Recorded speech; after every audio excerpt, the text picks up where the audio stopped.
శిక్షలో పనిచేస్తున్నటువంటి 20,000 మంది ఉద్యోగస్తులందరం కూడా రాష్ట్ర కమిటీ పిలుపు మేరకు 3 రోజుల రిలే నిరసన దీక్షలు అట్లాగే ఈ రోజు నుండి నిరవధిక సమ్మెకు వెళ్ళడం జరిగింది. గత సంవత్సరం మేము 29 రోజులు ఇదే సమగ్ర శిక్షలో పనిచేస్తున్నటువంటి ఉద్యోగస్తులందరినీ కూడా రెగ్యులర్ చేయాలి, విద్యాశాఖలో విలీనం చేసి వెంటనే మాకు పే స్కేల్ చేయాలనే ఉద్దేశంతో 29 రోజులు రోడ్లెక్కి ఆ రోజు కూడా నిరవధిక సమ్మె చేపట్టడం జరిగింది. ఆ రోజు బీసీసీ హోదాలో ఉన్నటువంటి ప్రస్తుత యనమల రేవంత్ రెడ్డి గారు ముఖ్యమంత్రి గారు, గౌరవనీయులైనటువంటి ముఖ్యమంత్రి వారు మా యొక్క సమ్మె సందర్భాన్ని విజిట్ చేసి మాకు 100 రోజుల లోపల మీ యొక్క ఉద్యోగస్తులందరినీ కూడా విద్యాశాఖలో విలీనం చేసి వెంటనే రెగ్యులరైజ్ చేస్తామని హామీ ఇవ్వడం జరిగింది. కానీ గత పీసీసీ హోదాలో ఉన్నటువంటి గౌరవనీయులు పెద్దలైనటువంటి రేవంత్ రెడ్డి గారు ఈరోజు ముఖ్యమంత్రి పదవిలో ఉండి ఆ యొక్క అధికారం చేపట్టి 100 రోజులు కాదు 1 ఇయర్ కావస్తుంది. అయినప్పటికీ ఎస్ఎస్ఏ ఉద్యోగుల యొక్క ఈ యొక్క న్యాయపరమైనటువంటి కోరికలు ఏవి కూడా నెరవేరలేదు. కనీసం ఒకరోజు కూడా పిలిచి కూడా మాట్లాడినటువంటి సందర్భం లేదు.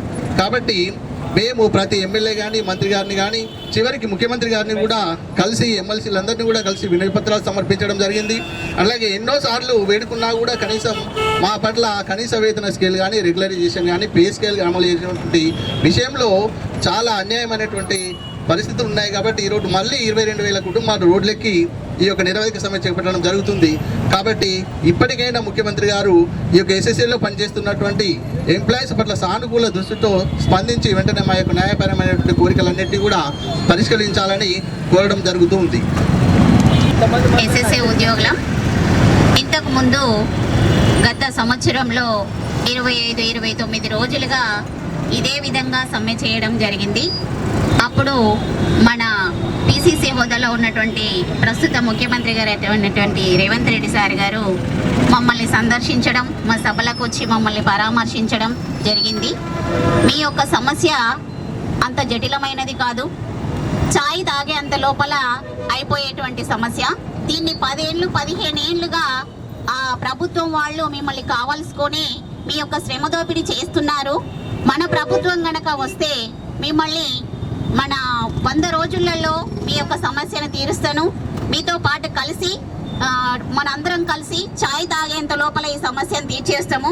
కాబట్టి మన ప్రభుత్వాన్ని మీరు తీసుకొని రండి. తను ప్రత్యేకంగా మాట్లాడిండు సార్.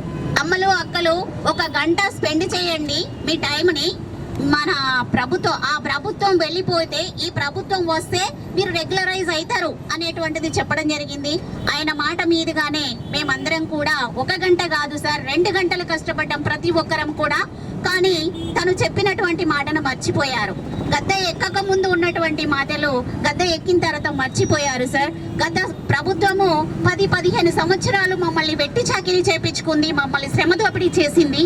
అందులో విసిగిపోయి వేజారిపోయి ఉన్నటువంటి మేము ఈ ప్రభుత్వము వస్తే ఇది ప్రజాపాలన ప్రభుత్వము అని చెప్పారు. కాబట్టి ఈ ప్రభుత్వం వస్తే మా సమస్యలన్నీ నెరవేరుతాయి అనే ఉద్దేశంగా మేము ఆ ప్రభుత్వాన్ని తీసుకొని రావడం జరిగింది సార్. కానీ ఈ ప్రభుత్వం వచ్చి సంవత్సరం గడిచినా కూడా మాకు ఎలాంటి స్పందన రాకపోవడం అనేటువంటిది చాలా బాధాకరమైనటువంటి విషయం సార్.